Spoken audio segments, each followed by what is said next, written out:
From my own research and evaluation of the biography of Muhammad, I could not find much love from Allah towards him. Do you agree? The word love in Arabic is hubb. From among 114 chapters, surahs, 6,236 verses, ayat, and about 77,000 words in the Quran, the word love and its derivatives appear as follows. Love for Allah 3 times. Conditional love 3 times.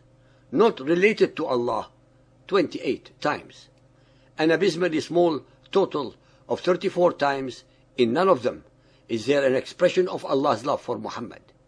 Fortune favored Muhammad when Khadija bint Khuwaylid, a 40-year-old widow, no longer in her first youth, who had already been twice married and had several children, proposed to marry him. Khadija, allegedly, considering her old age, gave Muhammad several children. There were 4 daughters, Zainab, Ruqayya, Fatima, and Kulthum. But for what an Arab was then and still is, a great misfortune, all her sons died at an early age. Tradition lists them variously. One was Al-Qasim, who is said to have died when he was 2, and from whom his father took the kunya of Abu al-Qasim, which was retained by him. There also seems to have been another boy called Abdullah. From the Arabian culture point of view, not having male children is not a sign of divine blessing. From Maria al-Qutbiyya, Copt, who was given to him as a sex slave, Ibrahim, who died in infancy also. His daughter Fatima married Ali bin Abi Talib and gave birth to 2 boys, Hassan and Hussein. Sahih al-Bukhari Hadith 4.429, Night Journey, narrated by Malik bin Sa'sa. The Prophet said, Al-Buraq, a white animal, smaller than a mule and bigger than a donkey, was brought to me, and I set out with Gabriel. When I reached the nearest heaven, we saw a man sitting with some people on his right and some on his left. When he looked towards his right, he laughed, and when he looked towards his left, he wept. Then he said, Welcome, O pious Prophet and pious son. I asked Gabriel, Who is he? He replied, He is Adam, and the people on his right and left are the souls of his offspring. Those on his right are the people of paradise, and those on his left are the people of hell.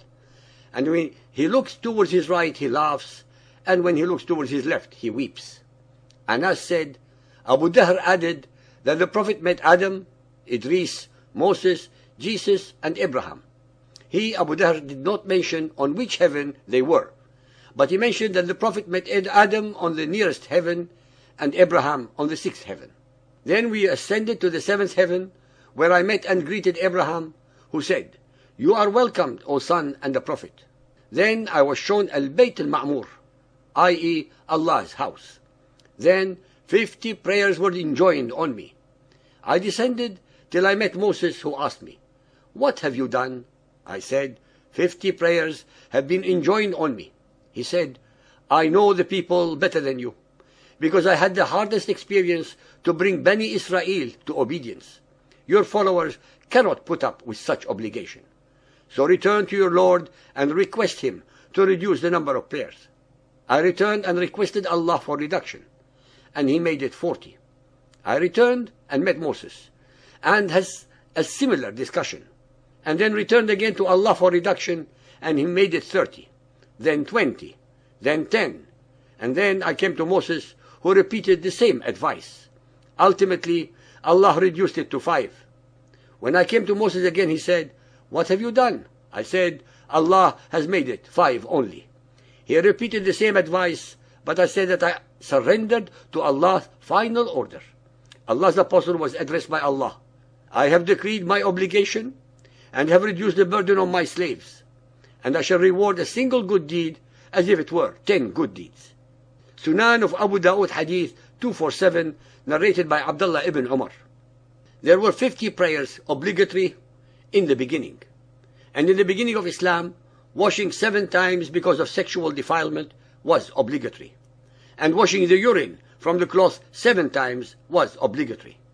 The Apostle of Allah kept on praying to Allah until the number of prayers was reduced to 5, and washing because of sexual defilement was allowed only once, and washing the urine from the clothes was also permitted only once.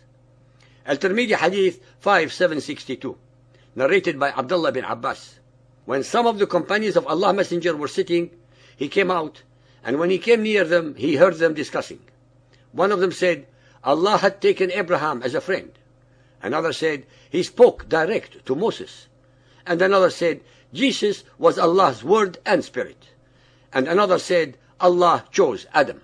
Allah's Messenger then came out to them and said, I have heard what you said. And you wonder that Abraham was Allah's friend, as indeed he was. That Moses was Allah's confidant, as indeed he was. That Jesus was his spirit and word, as indeed he was. And that Adam was chosen by Allah, as indeed he was.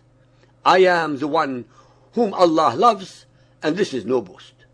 On the day of resurrection, I shall be the bearer of the banner of praise, under which will be Adam and the others. And this is no boast.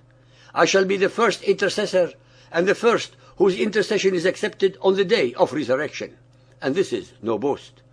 I shall be the first to rattle the knocker of paradise, and Allah will open for me and bring me into it, accompanied by the poor ones among the believers. And this is no boast. I shall be the most honorable in Allah's estimation among those of earliest and latest times, and this is no boast. Muhammad's humility is as limitless as his mendacity.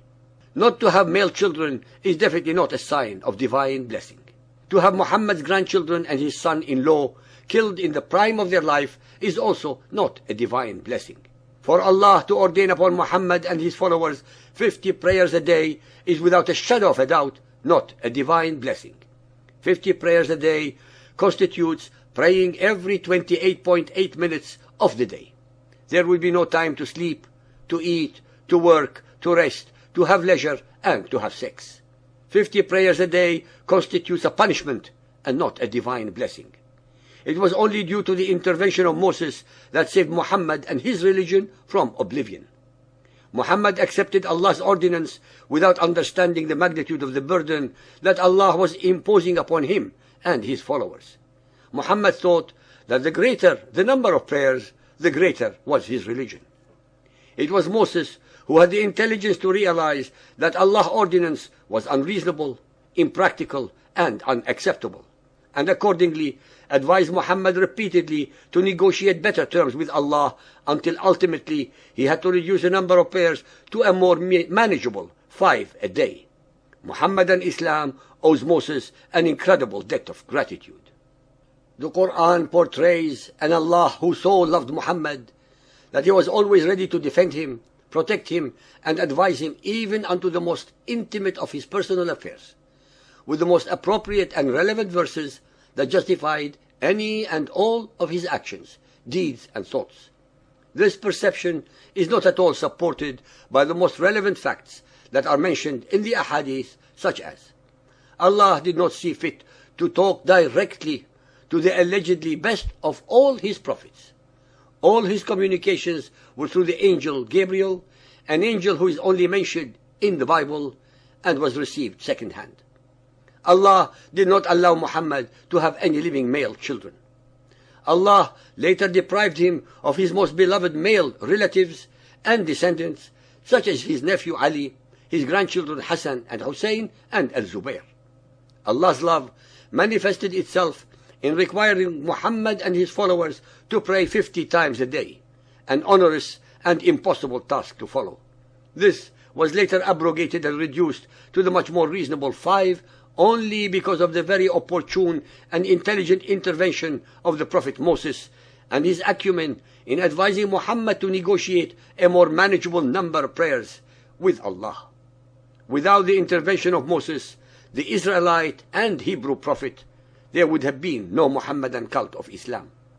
The Quran asserts that Allah did not show Muhammad or his followers a single miracle, unlike those that he bestowed upon several of his more beloved Hebrew prophets. Allah did not give Muhammad any warning about his time of death, thus depriving his followers from getting an authentic and comprehensive Quran in his lifetime.